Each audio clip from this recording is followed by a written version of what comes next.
Assalamualaikum warahmatullahi wabarakatuh. Kembali lagi ke channel Bang RH Tutor Lumayan Tampan. Dan kali ini kita akan bahas tema interferensi dan difraksi pada celah. Ini celahnya agak ketutup, tidak apa-apalah. Yang kita bahas hari ini adalah ada celah ganda, celah tunggal, sama celah banyak namanya. Celah banyak itu juga disebut dengan istilah kisi. Tema yang ini Abang ajarkan sekaligus dengan memberikan konsep dasarnya, tujuannya adalah karena kelas 11 sekarang inilah bahan ajarnya. Ditambah lagi beberapa dari adik-adik itu diberikan tugas dengan pemahaman yang belum terlalu sempurna, kan? Maka di sini Abang ambil temanya adalah celah ganda, celah tunggal, dan celah banyak. Kita ambil celah ganda dulu. Sebelumnya jangan lupa di subscribe channel Bang RH Tutor Lumayan Tampan, dan jangan pula aktifkan loncengnya. Mudah-mudahan nanti akan ada informasi lagi pembelajaran berikutnya. Nah, hari ini ya versi tak kasat mata. Selama ini menampilkan wajah tampan, tapi kali ini tak kasat mata. Baik, bismillahirrahmanirrahim. Kita mulai dari yang pertama. Yang pertama yang akan kita bahas ini adalah celah ganda. Ketiga-tiganya, nah ini penting buat adik-adik semuanya. Baik celah ganda, tunggal atau kisi, ketiga-tiganya memiliki rumus yang sama. Karena rumusnya sama, maka rumusnya Abang berikan nanti di akhir. Yang harus kita ketahui itu adalah polanya seperti apa. Nah itu. Kita ambil celah ganda dulu. Oke, kita ambil celah ganda dulu. Celah ganda, nanti ketika datang cahaya dengan panjang gelombang lambda di sini akan terbentuk pola di layar. Ini layar kita di sini akan terbentuk pola pada layar, di mana pola yang paling tengah itu disebut sebagai terang pusat. Ya, disebut sebagai terang pusat. Nah, setelah terang pusat, ternyata pada layar tersebut muncul pola berikutnya setelah terang, yaitu gelap. Di sini kita sebut gelap. Nah, ini pena kayaknya agak susah. Ini juga gelap. Gelap apa kita sebut di sini? Ini kita sebut sebagai gelap satu. Ini juga gelap satu. Begitu. Ya. Setelah itu muncul lagi terang. Muncul lagi terang. Nah, ini terang satu. Di sini juga ada terang satu. Habis itu muncul lagi gelap. Ini kita sebut sebagai gelap dua. Dan ini juga sebagai gelap dua. Begitu seterusnya. Begitu seterusnya. Sampai nanti habis layarnya ke atas atau habis layarnya ke bawah. Layar ini kain Bang? Tidak harus kain. Tembok pun juga nggak apa-apa. Dinding pun juga tak apa-apa. Yang penting fungsinya adalah untuk menangkap pola yang terbentuk. Oke. Jarak dari celah, dari sini, dari dinding sampai ke belakang, sampai ke layar, itu kita sebut sebagai L. L layar. Itu mudah ingatnya. Sementara jarak antara dua celah, karena jarak antara dua kekasih yang dipisahkan itu kita sebut sebagai distance, long distance relationship, maka kita sebut juga di sini sebagai distance D. Sementara jarak antara satu pola, kita ambil contohnya dari terang pusat sampai ke terang satu misalnya, itu kita sebut sebagai P. Atau kita bisa nyebutnya sebagai jarak antar pola atau jarak antar pita. P, pola atau pita. Inilah yang harus diingat dulu. Jadi setelah terang pusat, lalu gelap satu, lalu terang satu, lalu gelap dua, sampai habis. Tidak hanya ke atas, tapi juga ke bawah. Kalaulah celahnya itu gandanya menyamping, kiri kanan, maka terbentuk polanya ke kiri dan ke kanan pula. Oke, itu yang pertama untuk celah ganda. Ya. Bagaimana dengan celah tunggal? Nah, ini celah tunggal nih kali ini. Tadi celah ganda. Pada celah tunggal, prosesnya mirip. Yang pertama yang harus kita sebut D. Apakah yang D ini jarak 2 celah? Tidak lagi. Karena celahnya tunggal, maka D adalah diameter. Atau boleh juga disebut sebagai lebar celah. Ya, sama-sama D simbolnya. Kemudian cahaya yang datang dengan panjang gelombang lambda terlihat di sini. Habis itu nanti akan terbentuk pola. Di bagian tengah ini tetap terjadi terang pusat. Oke. Ini yang beda. Setelah terang pusat, kalau tadi celah ganda, ada perhatikan, celah ganda itu setelah terang pusat adalah gelap 1. Ini enggak. Setelah terang pusat, terang lagi. Dan terang lagi. Barulah gelap.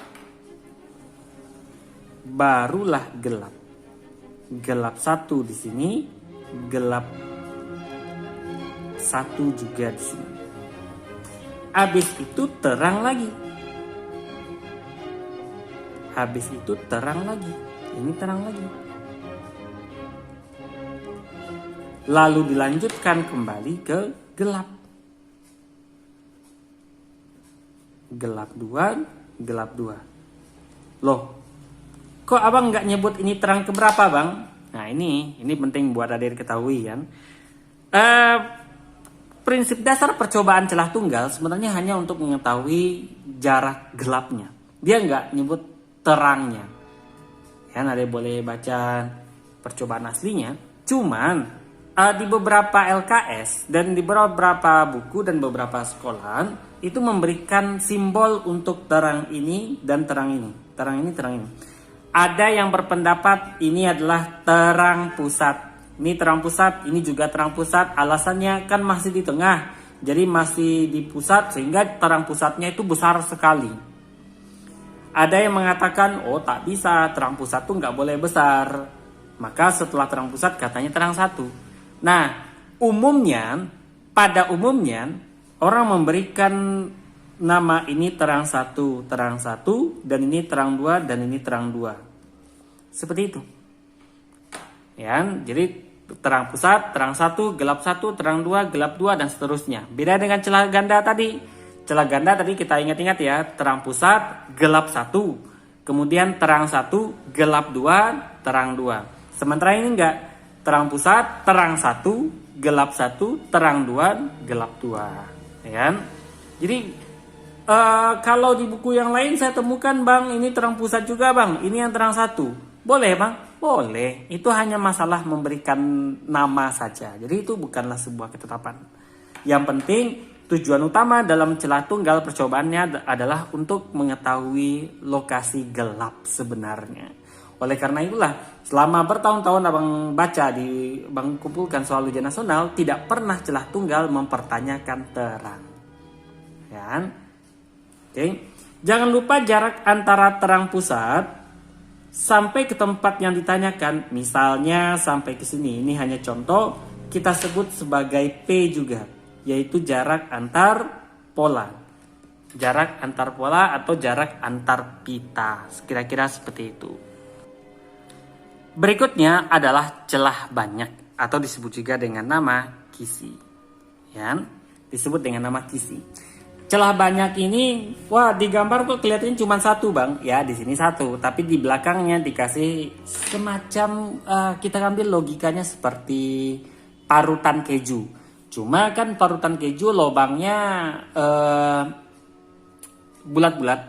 Ini lobangnya garis-garis. Sehingga disebut dengan istilah banyak garis atau banyak goresan pada layar. Pada kisinya, bukan pada layar. Nanti ketika disinari cahaya dengan panjang gelombang lambda pada kisi yang kita ketahui kali ini bukan D. Nampak bahwa di sini simbolnya N. Kenapa harus N? Karena jumlah atau banyak celah itu disimbolkan sebagai N, dalam bahasa Inggrisnya adalah number. Itu perbedaannya dengan celah ganda dan celah tunggal dari segi simbol. Terus apa hubungan antara D dengan N, Bang? Ada. Hubungannya adalah bahwa D itu sama dengan 1/N.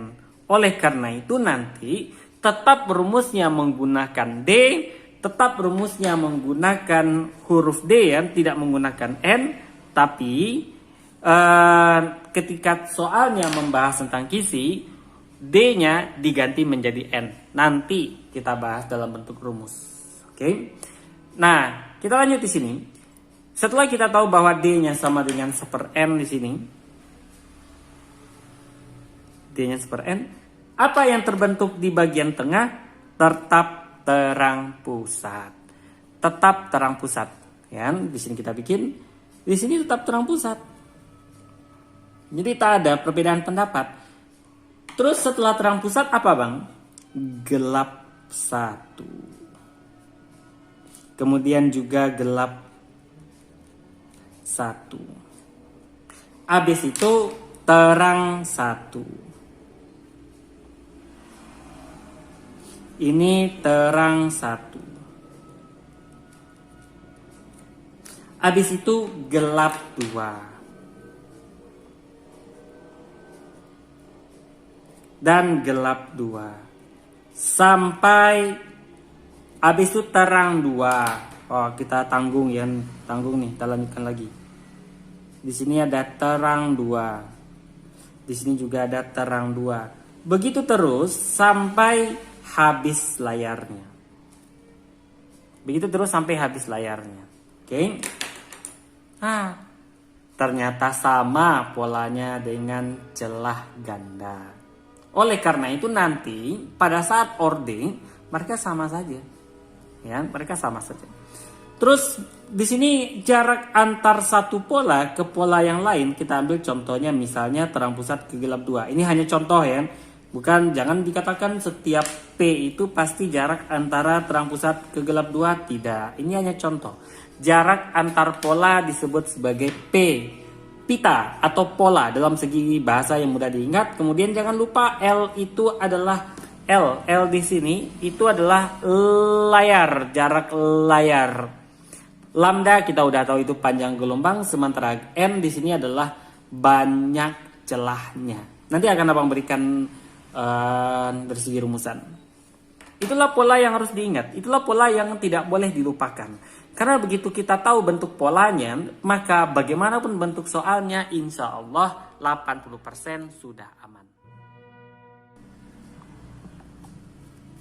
Oke, lanjut kita. Tadi kita udah bahas bagaimana bentuk pola yang terjadi. Apa persamaannya? Persamaan atau rumus yang kita gunakan itu cuma 2. Di sini ada lambda atau diperlukan lambda. Nah, di sini ada lambda atau diperlukan lambda. Ya, diperlukan lambda ya, bukan janda. Nah, nanti khawatir para cowok terbayangkan. Nah, di sini kenapa membuat titik-titik? Tujuannya adalah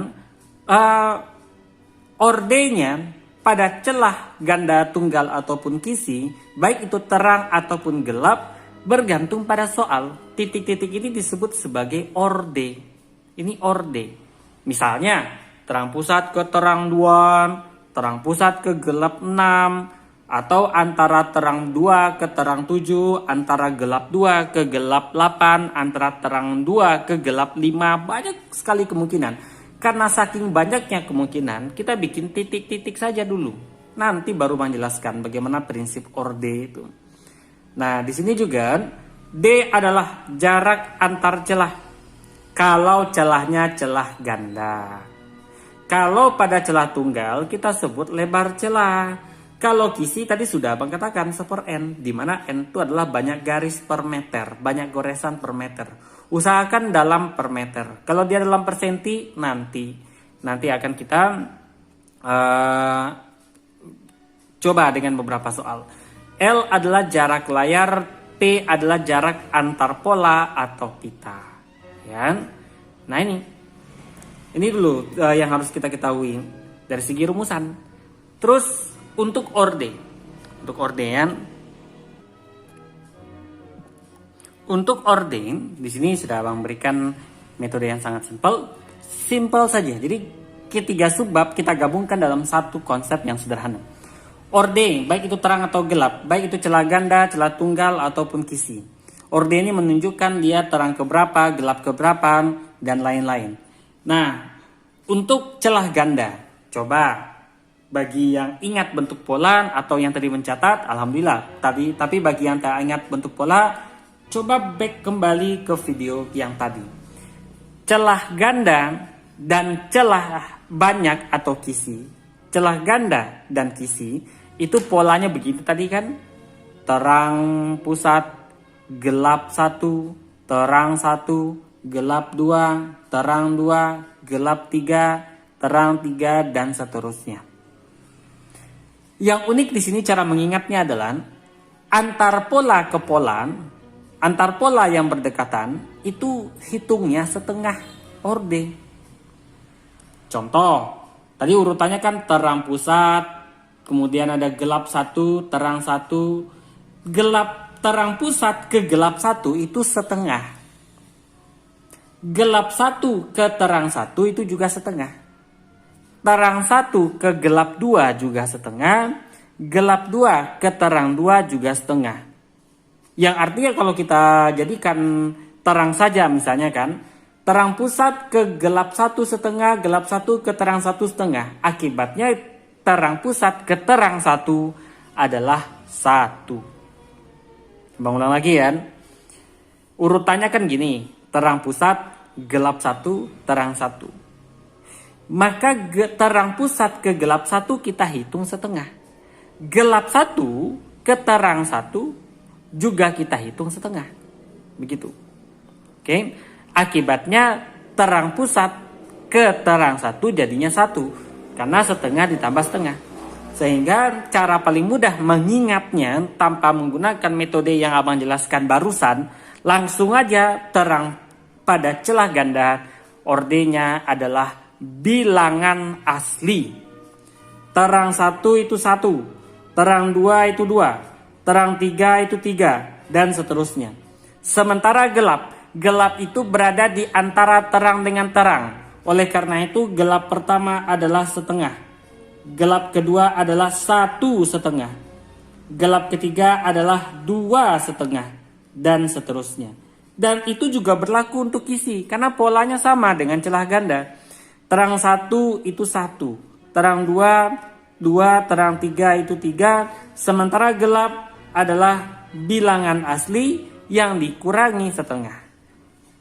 Contoh, gelap 1,5, gelap 2 1,5, gelap 3 2,5. Diminta dalam soal gelap 10 katanya 9,5, gelap 5 4,5. Begitu aja. Ya, begitu aja. Kalau terang pusat itu dihitung 0. Sehingga kalau kita diminta dalam soal gitu kan, coba kita kembalikan ke rumus kita yang tadi. Nah ini ya, tiba-tiba soalnya minta dari terang pusat ke terang 4, maka 4 lah di sini isinya. Kalau soalnya bilang dari terang pusat ke terang 7, maka di orde titik-titik ini isinya 7. Kalau katanya dari terang pusat ke gelap 5, ingat tadi, kalau gelap itu adalah bilangan asli dikurangi setengah. Sehingga kalau terang pusat ke gelap 5, itu 4,5 di sini. Gitu caranya. Wah bang, saya ketemu soal katanya antar terang. Coba lihat kembali ke pola kita. Antar terang itu terang pusat ke terang 1, terang 1 ke terang 2, terang 2 ke terang 3. Itu jaraknya selalu 1. Jadi kalau katanya, wah dalam soal ada jarak antar terang. Ya sudah, di rumus ini kita isinya 1. Kalau soalnya mengatakan antara terang ke gelap di sebelahnya, itu setengah. Karena gelap setengah dengan 1. Atau terang 1 ke gelap kedua, boleh juga 1 ke 1,5. Ya, pokoknya ordenya diingat. Ada yang nanya, dari terang 2 ke terang 4, itu 2, ordenya 2. Dari terang 2 ke terang 7, ordenya 5. dari terang 10 ke terang 13, ordenya 3, tinggal dikurang. Sementara untuk gelap itu sedikit berbeda, gelap itu dikurangi setengah. Contoh, dari terang 2 ke gelap 5, terang 2 kan 2, ya kan? Gelap 5 kan 4,5, maka ordenya tinggal dikurangi. 2 dengan 4,5 selisihnya 2,5. Begitu cara mengisi orde. Jadi rumusnya cuman 2 ini, di sini ada lambda atau diperlukan lambda. Yang penting itu adalah makna dari ordenya. Celah tunggal. Celah tunggal berbeda. Tadi abang katakan setelah terang pusat itu bukan gelap. Setelah terang pusat itu langsung terang 1. Makanya pada celah tunggal, terang dan gelap ordenya terbalik. 1/2, 1/2, 2/2, DST. Sementara gelap 1, 2, 3, dan seterusnya. Begitu. Ya. Jadi kalau abang boleh mengatakan, bukan maksud merendahkan konsep dasar materinya. Sebenarnya pemahaman tentang celah ganda, tunggal, dan kisi itu hanya butuh 1 lembar kertas. Sisanya imajinasi kita yang bekerja. Oke? Mudah-mudahan itu bisa kita gunakan nanti. Bagi yang punya soal silakan chat abang, WA, DM abang, dan lain-lain. Kita akan abang akan menunjukkan bahwa ini bukanlah metode yang rumit. Baik, terima kasih atas perhatiannya. Jangan lupa subscribe channel Bang RH Tutor Lumayan Tampan dan aktifkan loncengnya. Insya Allah nanti akan ada pembelajaran kita yang berikutnya seperti mikroskop, teleskop, dan lain-lain. Assalamualaikum warahmatullahi wabarakatuh.